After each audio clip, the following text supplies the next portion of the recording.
Thank you everyone for joining. I am Emily Foreman. I am the CEO at CartHook, and at CartHook we focus on the post-purchase experience for Shopify merchants. So post-purchase offers can help your store increase your AOV, which I know Chase will talk about. And Chase, the speaker, the highlight of the day, Chase Clymer is coming from us from Electric Eye. Chase is the co-founder at Electric Eye, and he helps Shopify create Shopify-powered sales funnels with kind of strategic design, development, and marketing decisions.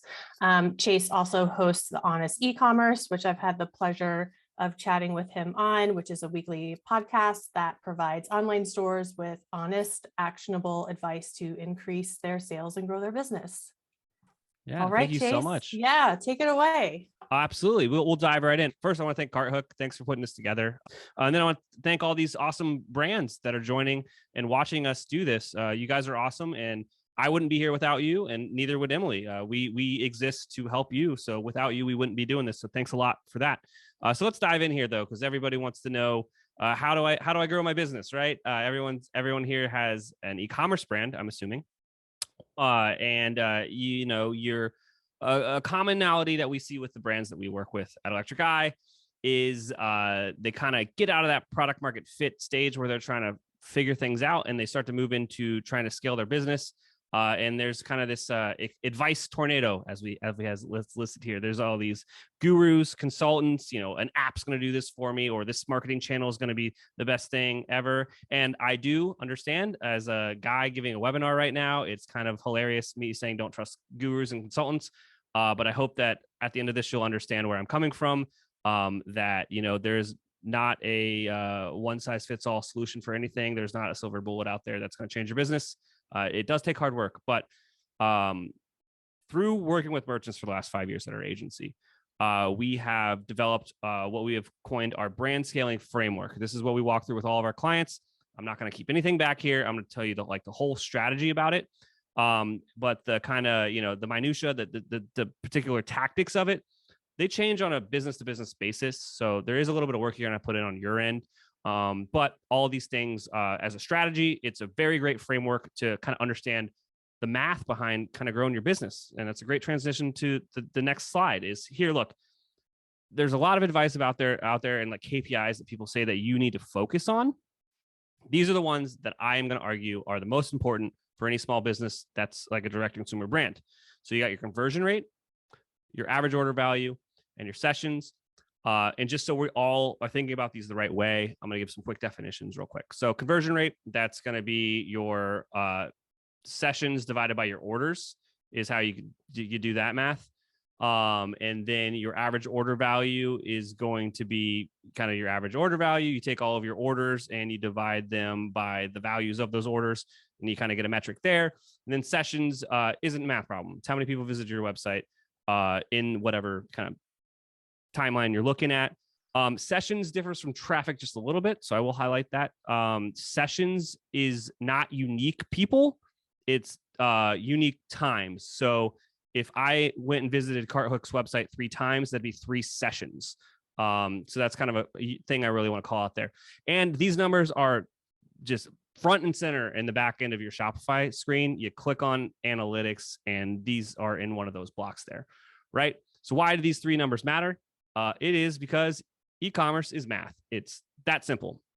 You take your conversion rate, you times it by your average order value, you times it by your sessions, and you're going to get your sales in whatever window you're looking at. I like to look at the last 30 days when we're evaluating clients or prospects. But some people have a more seasonality to their business. Like Q4 is insane for them, and the rest of the year is like whatever. So maybe you want to look at your trailing 12 months and get an average to do these things. But what I'm looking at here, and the reason we're using this formula is we want to set a baseline, right? So a generic example here is we got a 2% conversion rate times a $75 average order value times 60,000 sessions in a month. You're going to get roughly $90,000 a month in sales, or just over $1 million a year in sales, right? So this is setting our baseline. So if we're coming into this and this is our baseline, now we kind of understand, like, okay, if we're going to improve our business, we need to improve each of these metrics And that's what's going to change the game. But obviously, like, everyone is going to have these numbers, and these numbers are all over the place. And if you double one of the numbers, it's obviously going to double your business. That's really a really simple concept to understand. So if you go up to 4%, from a 2%, you're going to go up to 180K into $2.1 million a year. Or if your AOV doubles, you're going to double your business, or your sessions double, you're going to double your business. But that's a pretty extreme jump for most people. The reality of it is, the only one of these that is probably infinitely scalable, if you want to kind of argue it, is sessions. The rest of them are kind of going to hit a peak where you're going to get into more like CRO type tactics for iterative improvements, where it isn't going to be as an insane growth as when you first kind of run through this process. But there is a magic number here. So 26% is an interesting number when you're talking about like compounded growth.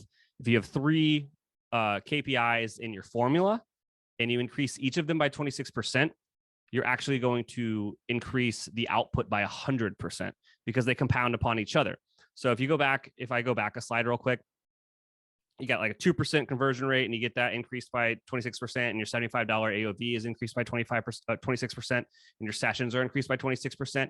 Your output on the other end of this is going to be that 180K a month, or that $2.1 million a year.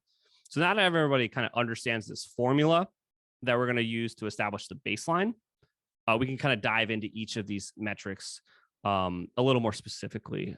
Emily, were there any questions that came up during that kind of introductory?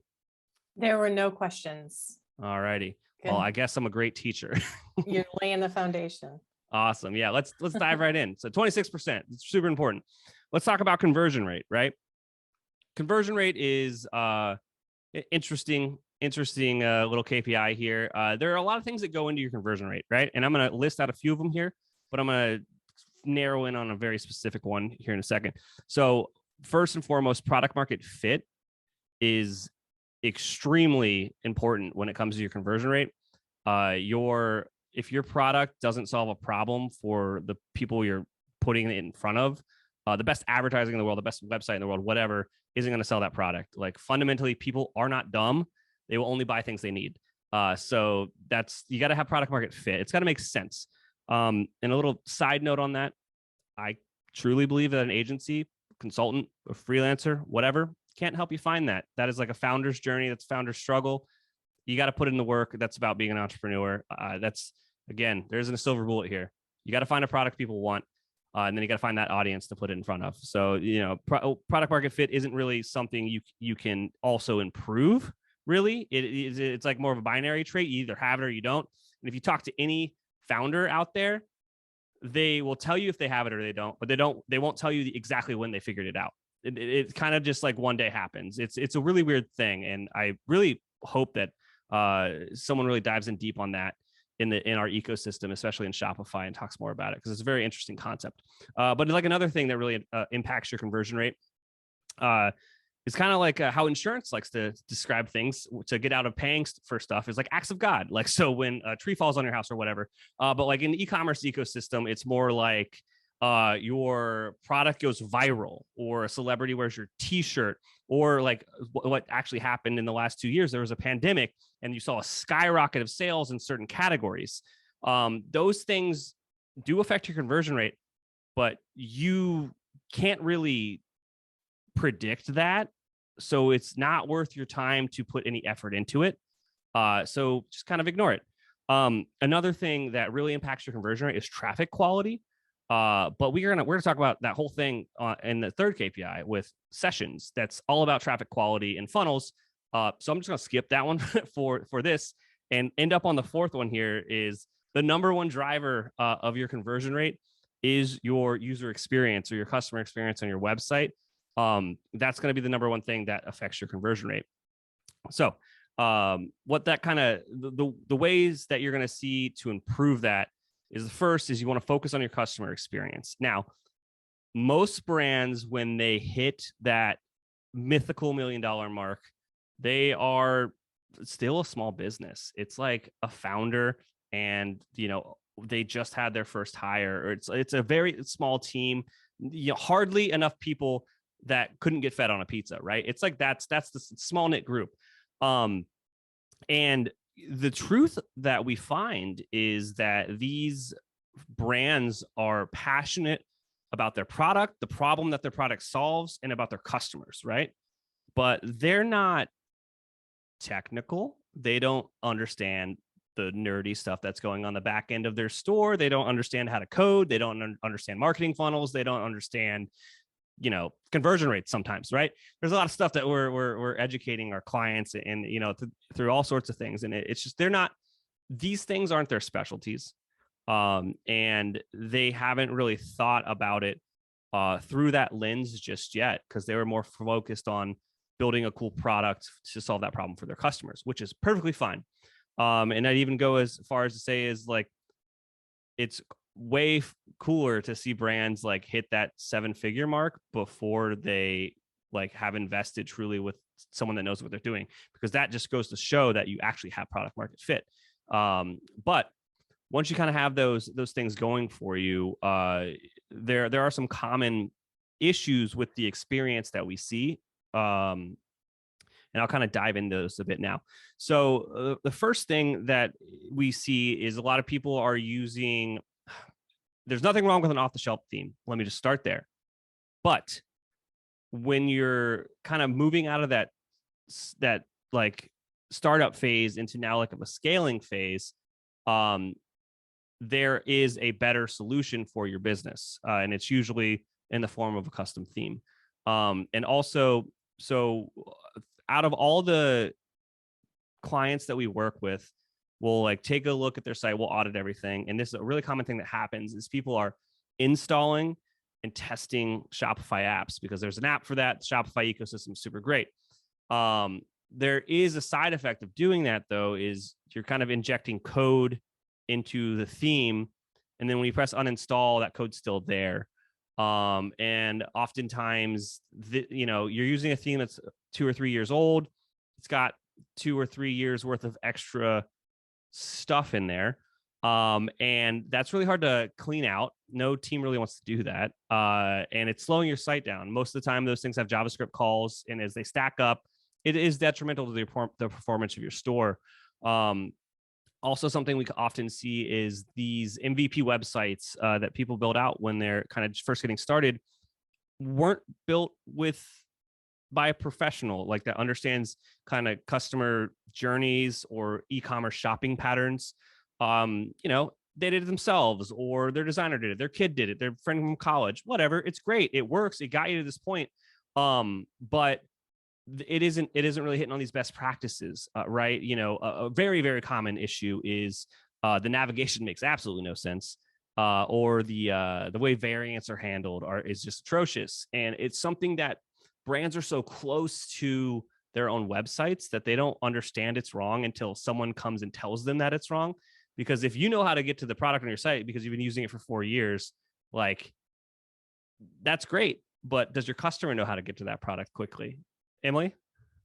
Yeah, no, I thought that was great. I just wanted to really pause here for a second to just kind of boost you up and acknowledge, yes, your site and how quickly it loads, and thinking about what you have popping up on your site is very important to that first initial customer experience. And so you're hitting I've been doing a lot of nodding. And Yeah. so it is one of those things. It's like, you've just started a Shopify store, you've nailed down your product, and you're right. The Shopify ecosystem has tons of apps that you can very easily install. And while that's great, sometimes less is more, and also evaluating what's working and what's not working. And yeah, the extra code. You're absolutely, less is more. That's a very great phrase there, because every app, technically speaking, on a binary yes or no kind of answer here, every app you install in your store makes it less performant. But there's this trade-off.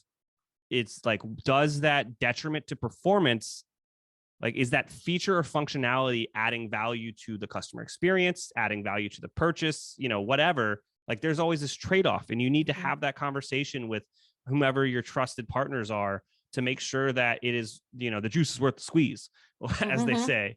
And I'll be realistic. Most of our clients are probably sitting between 20 or 30 apps on their Shopify store. That's not outrageous, but they're very, very rigidly like selected, and we're not testing anything anymore these days. We know exactly what we want to do. We know exactly what features or functionalities our customers need to kind of navigate our website the right way. But yeah, performance is a huge, huge lever when it comes to increasing your conversion rate. And we're seeing that like right now with kind of everybody's obviously shopping on mobile. But another thing that we're seeing on Shopify is that like everyone's trying to go to online store 2.0 and upgrade their themes. And all these new themes are a lot faster because they're on newer technology. And it's wild to me how much more fast these themes are today versus just 2 or 3 years ago. Just the way that these things evolve and like how they think about doing stuff and the APIs that Shopify has released. Like, yes, like if your store's 2 years old and it might be outdated technology wise, like have someone that knows what they're talking about take a look at it. But so I'll kind of go back to what I talked about earlier too, is like there's nothing wrong with an off-the-shelf theme to a point. When you get into that kind of 7-figure business, you're a different business now. Every ounce of performance you can squeeze out of your website directly correlates to profit on your business. So it is oftentimes worthwhile talking to a bit like an agency or a consultant or what have you about a more custom solution for your business. So the result of that being a custom tailored website to your brand, where the journey is specific to your products and your customers. We'll talk a bit more about this in the next KPI, but like the offers that are presented throughout that journey and kind of hitting on upsells and cross sells and all that are tailored to the experience and make a lot more sense to your customer that's going there. And the theme itself is tailored to the brand. And what I mean by that is it has these off-the-shelf themes that are out there are trying to do everything for everybody, and they have a lot of extra stuff in there. And by stuff, I mean code and features and functionalities that if you're not utilizing all of it, which you probably won't, technically it's a detriment for your performance.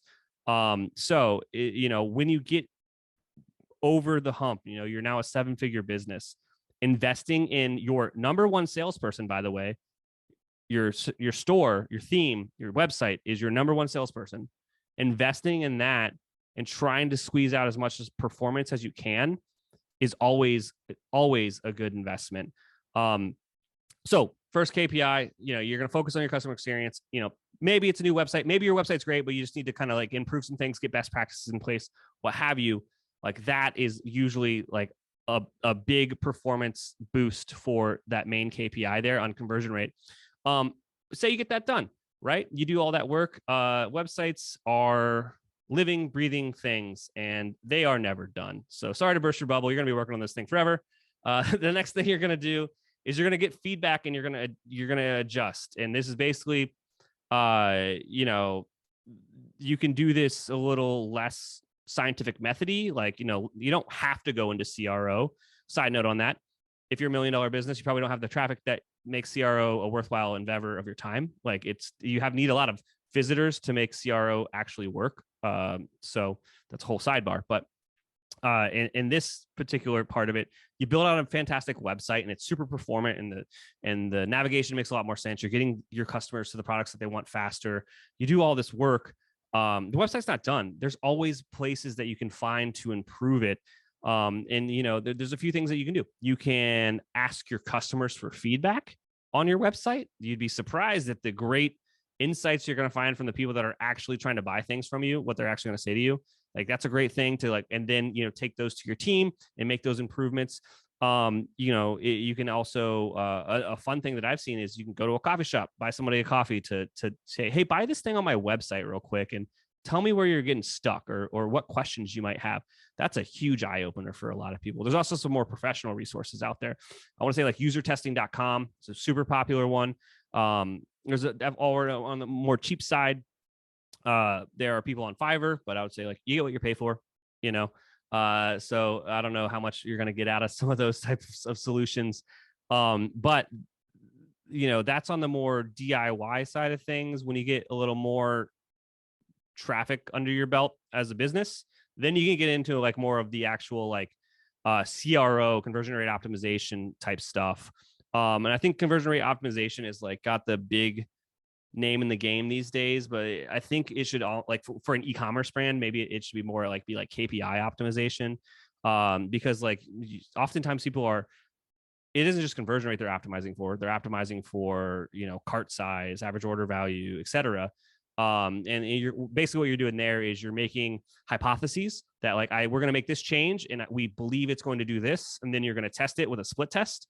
So all of your traffic's going to get split down the middle, 50-50. Someone's going to see version A, the other person's going to see version B. Then you look at the results afterwards. And at a certain point, you're going to get a statistical win. And then you just implement that test. You're going to implement the winner. And oftentimes there isn't a winner. Oftentimes it doesn't matter. Like that's the truth about CRO as well. It is like the rare, like unique test that like makes it worthwhile. I would say out of 10 tests, there's going to be one that's a home run. And then there's going to be like half of them that didn't really matter. But you don't know until you test it. So, just get into that framework, that idea of testing things on your website, I guess is all I'm saying there. But that I really hammered conversion rate to death here. But you see this beautiful website here on the right, Derm Spa. This is one of our clients actually, and they came to us a few years ago. And I wish I had a picture of the old website because it was interesting, but it just wasn't the best. And so the main things that we did here, I wrote some stuff down. So the main things that we talked about when we first took this client on is they had a really bad user experience. The site was just built by someone on their team. And it was a confusing navigation. And like one of the biggest pain points is their customers were telling them that it was like the mobile experience was awful and they couldn't really use it. And that was like where they were getting 90% of their traffic was on mobile. And so we worked with them to kind of build this whole thing out. And they had a 23% lift in conversion rate when we were done with this project. And because of that mobile experience increase, and then they were happy and proud of this website. So I can't take all of this next kind of KPI increase here, but they saw a 3x growth in sales on their direct consumer website. But a lot of that actually came from, and there's all these secondary KPIs that people care about. And this is a funny little sidebar on them is because they were so proud of the website now, and it wasn't this thing they kind of were ashamed of, that they started just marketing it more and like actually caring about the marketing side of things. So yeah, it was overall a super big win for them. So that's conversion rate, everybody. Did any questions come up in the chat? No, none yet, but you're hitting on some really great points. And I'm glad you previously mentioned around testing. I think that's something that people know they need to do, but they don't prioritize that when launching a store or launching a new app is thoroughly testing anything that you're doing. You gotta test stuff and get into just having the team be okay with testing stuff and like just being okay with it not mattering. It's like a hard pill to swallow sometimes. Like, oh, we put all this work into this thing and it didn't matter. And it's like, yeah, that's going to happen. And then the one that does matter, you see some crazy lift like that makes it all worthwhile. 100%. All right, let's jump on here to average order value. So this one's a little more straightforward here for everything. Increasing your average order value honestly comes down to making a better offer to your customer about your product. There are a few ways to do that, right? So you've got bundles. This is one of our clients that actually built her business like exclusively off bundles, and then kind of went out from there. But it's like a curated shopping thing and just buy the whole outfit, right? And this really worked out for her business model. So bundling is a great way to just increase the average order value. So now they're not buying one product, they're buying multiple products. Another way to do that is cross sells. This one is super overlooked in kind of the e-commerce ecosystem. And also with that, it's also done poorly by the people that, I don't know how to say this without sounding mean, but like a lot of the off-the-shelf solutions here really are people like to buy, but they don't like to be sold. And I think some of the off-the-shelf solutions are super jarring. They like take you out of the experience, and you really need to be on brand with all this stuff. You just put all that work into your user experience. Don't ruin it with an off-the-shelf solution that doesn't fit your brand. But this example here, this is actually on DermSpa, who we just talked about. That Glow Weekly Pads thing is now their #1 seller because people just add it to their cart.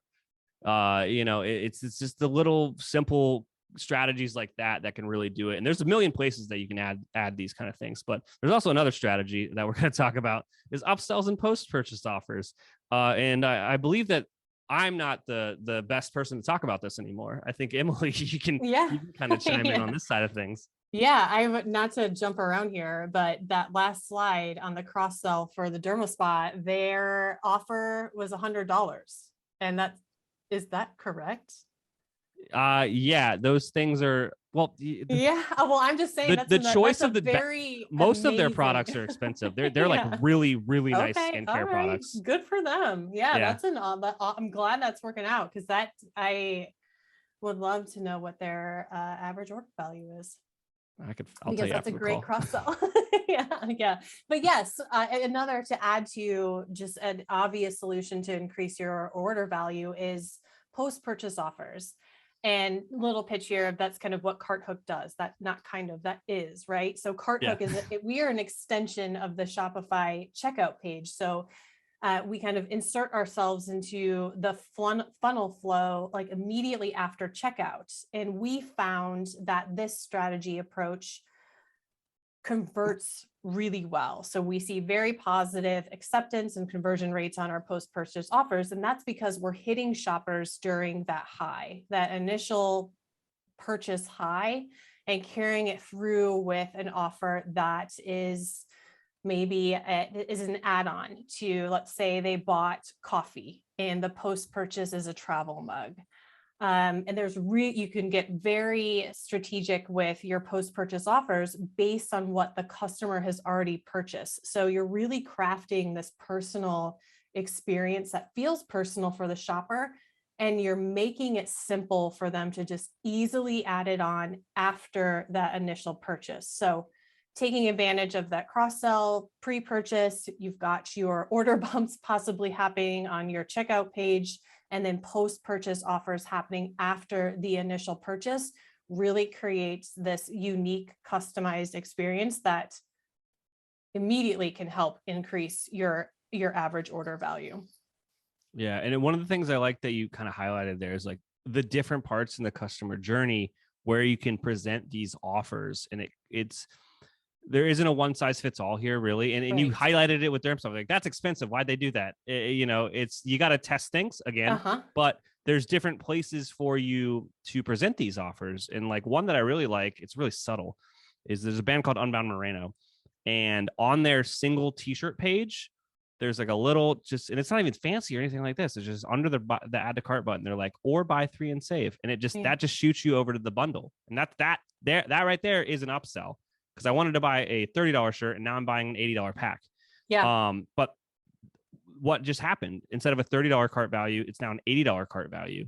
And then if you take a step back from there, if I came from paid traffic and you paid $20 to acquire me, and then you sell me a $30 shirt, let's pretend your margin is nothing or infinite. I don't know how to say it. Anyways, so instead of making $10 on that, you just made $60.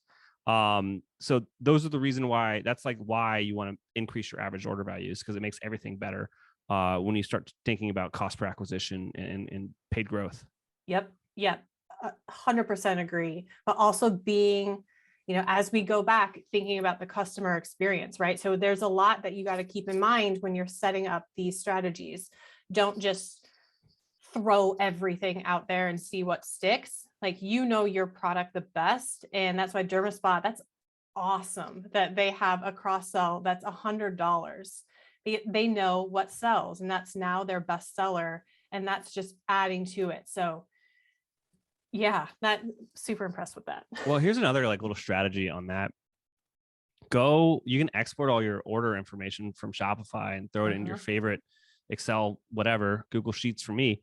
And you can see like what products people are buying together often.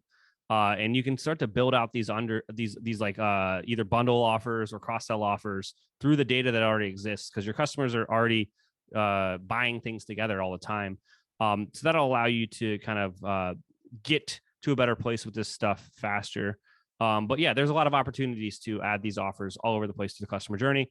And I would say this KPI is the most overlooked of the three. Very much so. And it's underutilized, or it can be underutilized, right? So when you think of it, if you're stuck in a strategy of like, don't know how to approach it, and you're thinking it could be my bestseller, but you can think beyond that, right? These, leveraging upsells and post-purchase offers can help you kind of move inventory. Are you getting ready for a new product launch?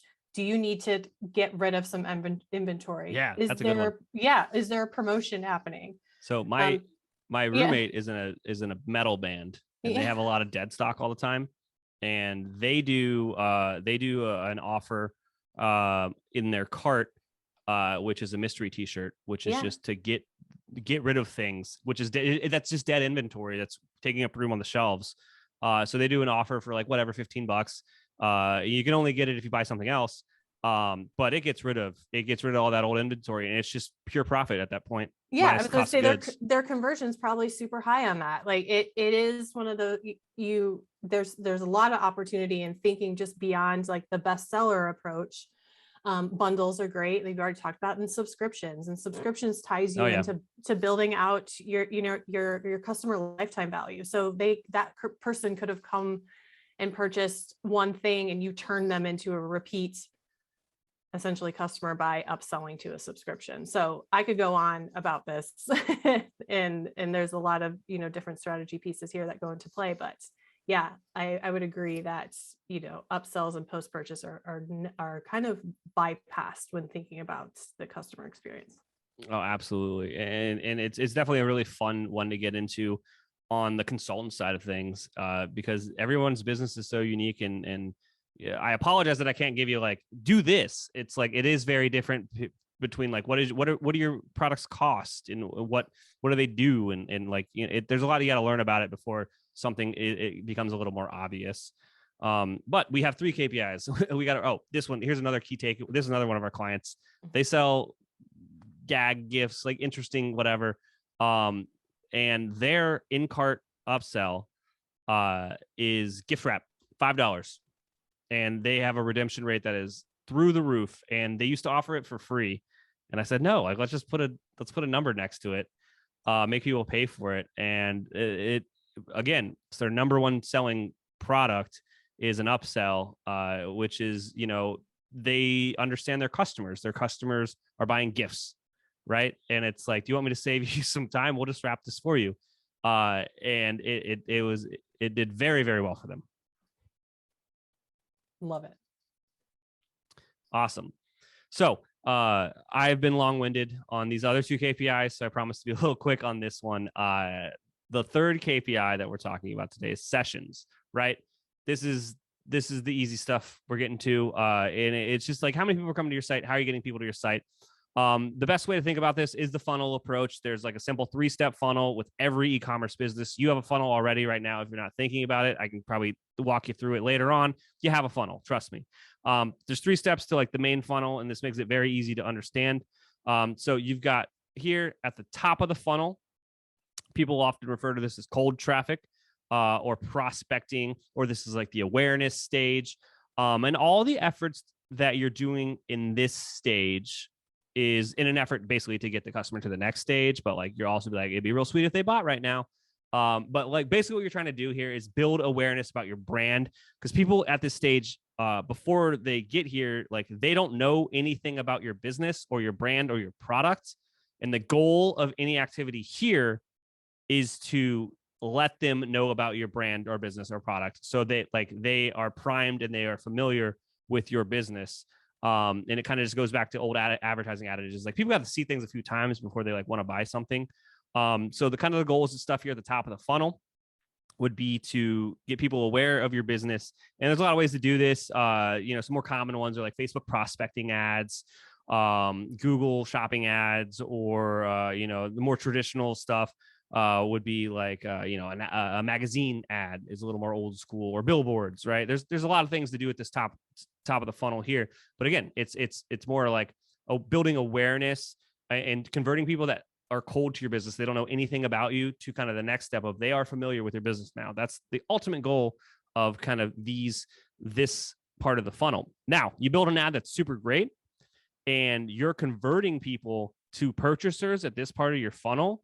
You've just built an ATM for yourself, and you need to pour as much money into it as possible until it stops working. That is everyone's dream, but it's very rare that happens, right? That's all the case studies you see in these crazy return on ad spends. Like, it's when you can build a kind of prospecting campaign that just outperforms, whatever, and it works kind of that just from the first ad. But 9 times out of 9, like literally, it's so rare that it works. You're gonna have to do some more work, right? So now you're gonna go to the next step of the funnel and do some more work here. So obviously you got top of the funnel. This is middle of the funnel, right? This is where retargeting comes into play. This would be warm traffic. These people have been exposed to your business, and it may be because they might be they may have purchased from you before, or they might have just been like site visitors, or they're on your email list, or they follow you on social media. But these people are familiar with your brand. So you don't have to do the hard work of like breaking your brand to them. But what you need to do here is, this is the consideration stage. They are making a decision, hopefully soon, to buy your product, right? So your goal here should be getting them to purchase from you. And there's a lot of ways to kind of build strategies around retargeting and like kind of what you want to do here. But when you get to this stage, you probably have a lot of more opportunities to be more personable with what you're saying, because like they might be on your email list or following on social media or whatever, and you can be a little more targeted with your message. You could like, they already know who you are, so you don't have to explain that. Now you can talk about the features and benefits of your product, as opposed to just like talking about your brand in general. But at this stage, this is where kind of retargeting ads from Facebook and Google come into play. Email marketing, email automations, like they're all over the place in this part. Some more old school ones would be like direct mail, if you have someone's address. But this stage is where kind of that more modern approach of retargeting comes into play. And then at the bottom of the funnel, this is what we call hot traffic. This is basically like your most likely to buy customer. And it's kind of, you decide what metrics you really like here, as these people are hot. This is hot traffic. But an easy one to kind of wrap your head around is like cart abandonment. Like, that's hot traffic. Like, that thing was in their cart, they're ready to go. So the tactics here can be a little more specific, and the offers a little more succinct to like where they're at in the customer journey. So abandoned cart emails or add to cart retargeting ads on Facebook. Some people build out some more specific audiences through whatever advertising channels that they're doing, based around customer behavior that isn't add to cart. Like, they visited this certain page more than 10 times. That means that they probably are super interested in that product. So we should send them more targeted messages about that product, or build out email sequences about it, based upon that behavior. But yeah, these people are going to buy. Here's another quick little anecdote here about this funnel.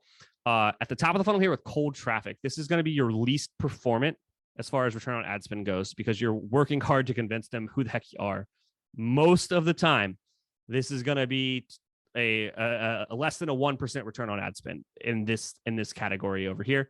That's just the name of the game. Now, as you get further down the funnel and the awareness of your brand increases, then so does your return on ad spend. So here is where you're making a lot of money. This is usually where it's above a 1%. And then this is like where you see like insane returns. And then the funny thing just about like ads in general and just being a consultant in this space is like, if people are like, I need to hit a certain number, like you could just turn off all your prospecting ads and only do retargeting, and you'll do gangbusters on your ads, but like you aren't increasing your business because you're not growing your customer base, and you're going to oversaturate your ads to those people, and they're, you're just going to ruin your business. But that's kind of the crash course in the funnel. Were there any questions that came up from that rant? There were not. And you answered one that I was just going to rattle off around. Like, if you had to pick one thing, what would you go with? And you're like, shut it off and focus on retargeting. Because I mean, if that's your goal is like return on ad spend, but like, Yeah. no, like, here's the thing. You can't do that because your business won't grow. Without new customers, your business won't grow. So you have to do retargeting. And what we actually tell people is like, spend 60 to 70% of your budget on this like on this prospecting, on this new customer acquisition strategy up here. Because, if this is returning less than 1% and this is returning over 1%, then you're breaking even on acquiring new customers. And as long as your product doesn't suck, they should buy something again and you'll be profitable in the long run. Right? That's the very simplest way to think about it. But yeah, and there's also, when you're talking about this funnel and optimizing for your traffic and for your sessions, like there are certain activities that make more sense at certain parts of the funnel, like Facebook prospecting, like with lookalike audience and all that stuff is insane technology. And it's oftentimes extremely useful to use Facebook for for prospecting at the top. And then I see some people and then relying on email to do the heavy lifting on the bottom part of this funnel. Or maybe they have a product that does really well on Google Shopping, and then they retarget them about features and benefits of using that product through Facebook and Instagram ads to drive the thing home. Like, these funnels need to kind of be tailor-made to your product. But now that you understand how it works and the goals of each of the steps of the funnel are different, maybe you can make a more informed decision on how to build out what those ads might look like and what those offers should be. And then, so finally, kind of what I want to highlight a few things here, because I talked about a bunch of stuff. To grow a really like a sustainable, profitable business, you should focus on like quality over quantity. And this is truly highlighted in kind of how you're building out your advertising and marketing channels. You really only want to have you want to focus on like one or two channels and like super perform there, and then test other channels for opportunity. I see often that people spread themselves too thin. Again, small businesses, they don't have like people on their team that know all these things. And if you're trying to be everywhere and do everything, if everything's important, nothing's important, like you got a shotgun spray approach to marketing, probably not going to work out for you. I would say, focus on one channel and like get it to the point that you're happy with, and then like move on to then doing that with another channel. That's how you see some real growth when you're talking about these strategies here. And so here is just a picture of one of our clients, but they spent a lot of time working on their marketing and advertising funnels through like Facebook, Google, and email. And they were kind of just, it was on autopilot for a while. They kind of had I don't like talking smack about other teams, but it was a very buddy just autopilot deal, whatever. And it had an okay return, but they weren't really thinking about it much. They weren't putting much strategy into it. And then they started working with us, and it was night and day. Ask a few questions, and this also was on the back of doing that work for the conversion rate and that work for the average order value. And over the last 12 months, their business has grown 3x.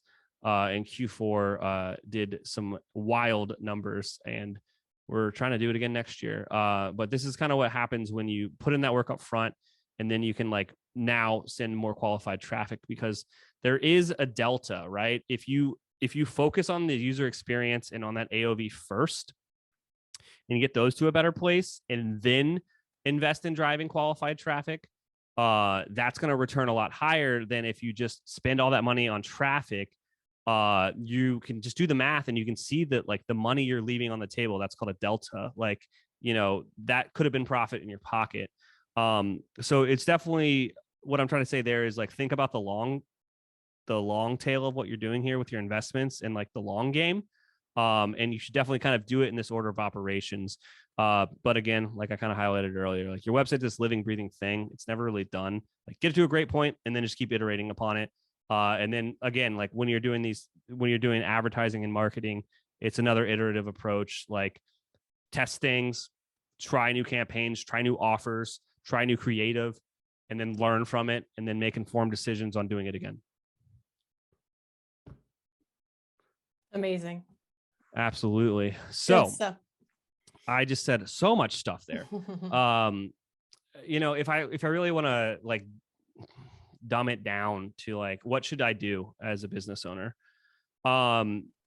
You should probably get your website audited by someone you trust, or someone, someone outside your circle. Doesn't have to be me, doesn't have to be my business, anyone else out there, like just someone that has some good reviews, and see if there's, I don't like the term low hanging fruit, but like there's probably some opportunity on your kind of customer journey and user experience. Heck, even within, like, we see stuff within Klaviyo automations all the time that's not really set up the right way.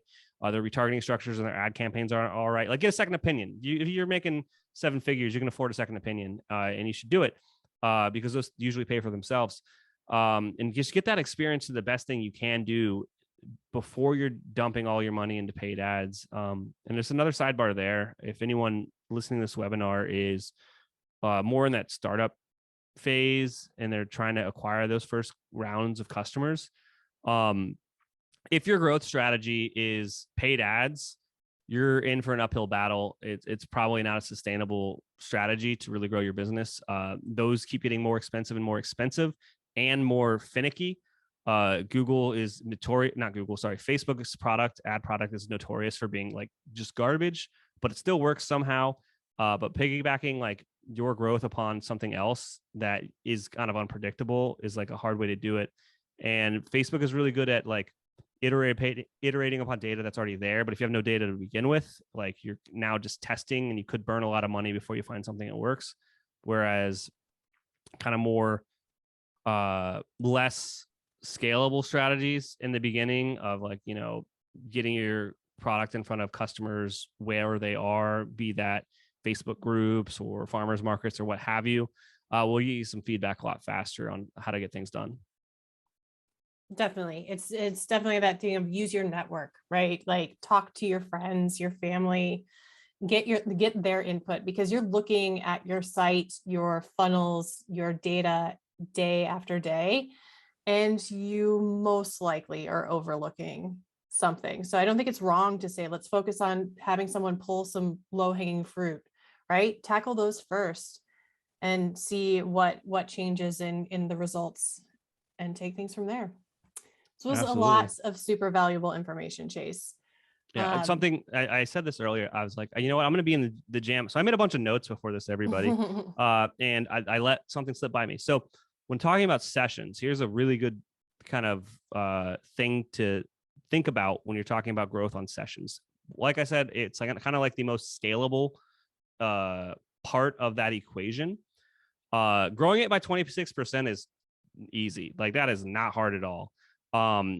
Where you start to see kind of diminishing returns is when you're pumping more money into paid traffic, where it is superseding your organic traffic. So your paid traffic should probably be in line with your typical organic traffic. So like if you're getting 60,000 sessions a month organic, like kind of be closer to there on the paid ad side of things. And as you scale up from there, you'll see diminishing returns on your return, like on your return. It's just something that happens. But each business is different, and each business is profitable in a different way. So maybe it's fine for your business, or maybe it's not, you know what I mean? But it's just something kind of interesting that we've seen out there is, the more you get into paid beyond your organic, like if it's more heavily weighted towards paid, like you'll see diminishing returns as if it was like 50-50 organic versus paid as the sessions per month. Interesting. Good. Well, this is the opportunity now to take advantage of having Chase here to answer any questions that you might have after the presentation. They're coming in, Chase. So we do have Awesome. a question of, do you have a recommended conversion rate? That's a good question. Yeah. It's asked in a funny way. So conversion rates are very different per industry and per product kind of type. For example, a luxury product is going to have a lower conversion rate than a more of a commoditized product. Also kind of towards a price point. Lower priced items always have a higher conversion rate than higher priced items because there's more of a consideration with that type of purchase. And a good conversion rate is the one you have. That's it, right? You have to start somewhere. Comparing yourself to your neighbor or another business only kind of gives you market data, but it doesn't tell you how they did it. Where you're starting is where you're starting, and you need to improve your number. Knowing what someone else's number isn't going to help you improve that. So it's more kind of like you just have to start with what you have and then make improvements upon yourself. Knowing the other people out there are at a higher conversion rate, you don't know what their offer is. They may be losing money on their first sale to get that first customer to increase that conversion rate, which you cannot afford to do because you're a more scrappier startup, right? Goals of businesses really matter when you're talking about these numbers and KPIs. That's why, like I said earlier, all businesses are different. So, you don't know the whole picture on how they're getting these numbers. And so it's kind of not the best, in my opinion, activity to compare yourself to others. And so it isn't like, what is a good thing? With that being said, right, get all that out the way. 2 to 3% is kind of okay in my book. Less than that, I always think there's probably some more opportunity. More than that, I'm like, that's super great. But it doesn't matter. When I come into play, it's like, I've seen really, really bad user experiences with like conversion rates about 5%, right? It's because that product is just that good and their customers are that rabid, like they want to buy the thing. So it's all over the place, and good is it's an opinion. So simply put, it can always be improved. I don't know. Yeah, I mean, that's valid. And I love, we get that question a lot too, when we have new merchants coming on board. There's no blanket, and ours is around what is an average order value total that you see, percentage and increase. And you're right. Every merchant is different. Every product is different. They have different goals in mind, and their strategy setup is different. So it's hard to align it, but we can, give some sort of estimate of like, yes, if you are doing things in a smart way, you can see around a 10% increase in your average order value. That's huge. We have merchants that are seeing 3x that. So it's like, you can't compare yourself to others because they're doing things different. Their product is a higher price value. It's complicated, and it's not all in the same. What's funny is like, here's a fun fact for when you're like when you're like talking to consultants or freelancers or agencies or whatever. The more they say it depends, the more you should trust them. Mm-hmm. It's a good tip. Because it's always like, every business is unique. All their problems are different. All their price points are different. All their margins are different. It truly depends. Couldn't agree more. Yeah. All right. We are almost at time, but I want to make sure that if there are any questions, please drop them in. But also, we will be sending a recording this to all the attendees after this session. So expect that within the week or two, hopefully sooner. Kate, sorry if I'm giving off incorrect timelines, but we'll send it soon. But Chase, this was great as always.